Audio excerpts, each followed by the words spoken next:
I'm just sorting your cards out, and welcome to your weekly tarot reading, 9th to the 16th, okay? A lot of wands energy here. A very, very similar reading to Pisces. So you get any Pisces moon, ascendant, Venus, or involved with anyone who has. There's a similar dynamic happening here.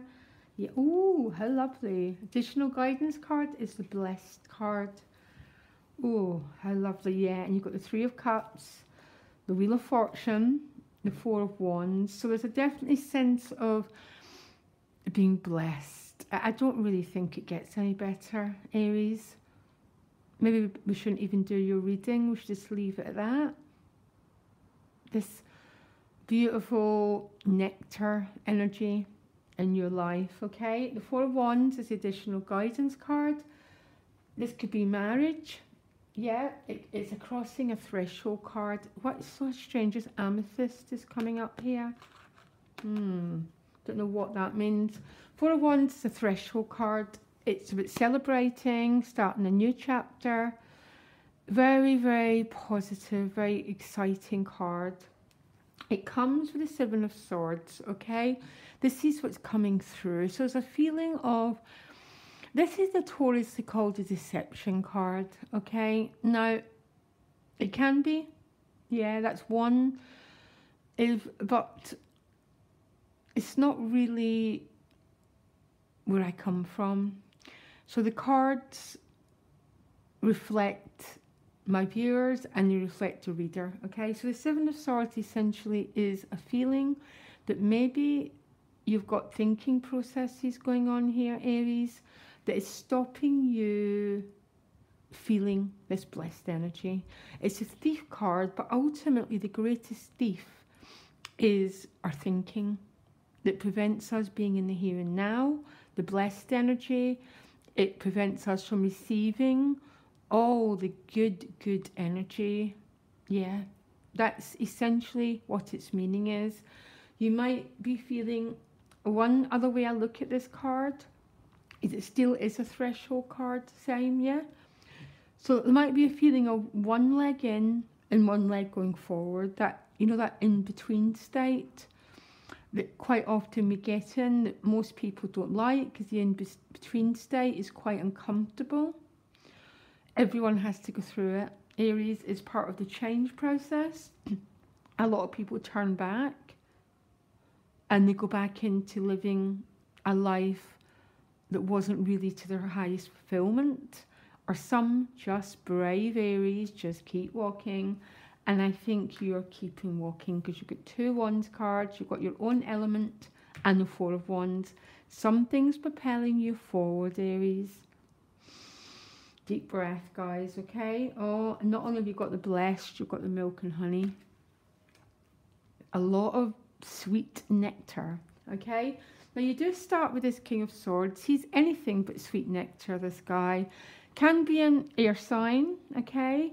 But I mean, this guy's got loads of nectar because really what he's done is he's taken his thinking back. So he's no longer the Seven of Swords. It's letting thoughts of the past, preventing him experiencing the joy of the present moment. So he's became this true king. That's the King of Swords' true meaning. Yeah, it's just been diluted. Because it can be someone, he can be quite cold, quite cut-off-ish. Yeah. So when he's got different roles in her life, and only you really know what it means. A card's got its divine meaning, and it's got its everyday meaning, okay? What I like seeing these two together is you're being less in your thinking and more in your fire and your joy. And the only way to get to the fire and the joy is to no longer let your thinking rob you of that nectar of life, okay? This king is with the Three of Cups, joy, celebration. Remember, we get there by releasing what's holding us down. And you still have got some thinking processes that are keeping you trapped.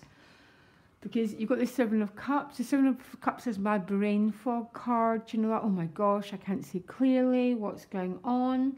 But it's with the Seven of Swords, the King of Swords. That's a really interesting dynamic. It's like there's clear vision. There's this sort of beautiful liberation of your joy, which I love seeing for you. But it's mingled with a tiny bit of emotional vagueness, a little bit of mental story that's still playing out. It's part of the process of change. Aries, I have never met anyone who's made a change that has not gone through the process of looking back, because that's how we transform, by learning our lessons so we don't repeat them. That is part of the process, and you've definitely got a little bit of a process going on of change here. But you've got the Ace of Wands, pure fire, pure life force raising up your spine, which I think will hopefully start to clear out the Seven of Swords and the Seven of Cups. But only you can decide if you're willing to feel this passion, feel this new life force, or you're going to stay in the Seven of Swords, in between worlds, and a little bit vague and confused. We are our own masters, Aries. We don't master the universe, we don't master others, but we master our life force. And once we get mastery of that, we have got mastery of everything. Okay? More life force energy. There's also a strong sexual attraction going on here to someone. These are the cards that are very much a magnetic attraction. If it's not to someone, it's just to a new project, a new life force. It's dynamic, it's exciting, loads of potential. I don't know who it is or what it is, but you're slowly moving forward to this new beginning, this passionate either relationship or project, because they're all really the same thing when it comes down to it. We're either creating new stuff and evolving, or we're entropy and we're decaying. But you're moving slowly forward, and I think you're moving forward to some sort of passion, some sort of aliveness, some sort of, it's a pull, powerful pull for you, Aries, taking you forward. And look at the outcome, the Wheel of Fortune with the Ace of Discs. So this could be a gift of money, yeah, or it can be a whole new chapter, it can be a new business starting. The discs are also our value systems, so there can be a whole new destiny. Yeah, a whole new, oh my gosh, I thought I was this person, and in reality, I'm actually this person. I thought I was small, and I'm actually a gigantic energy that can create the life that they want. Or this is money, new house, new chapter, new job, definitely. But it's a slow movement when that knight turns up. So when he turns up, people can go into a spin, including me, Aries, if it helps. If that knight or that king shows up, oh God, honestly, or even the queen, but I love the queen. I go into a different sensual, look after myself. They're so slow. They're so slow that that's when I go into these cards. I go into that spin, nothing's happening, what's going on here? But really what it is, everything's beautifully developing at its own slow earth pace. And that's, so what we do in that gap is our choice. We either stay in these threshold cards, or we just become that beautiful seed, that beautiful bursting through energy. But we trust that everything is happening in its right timing and its right place.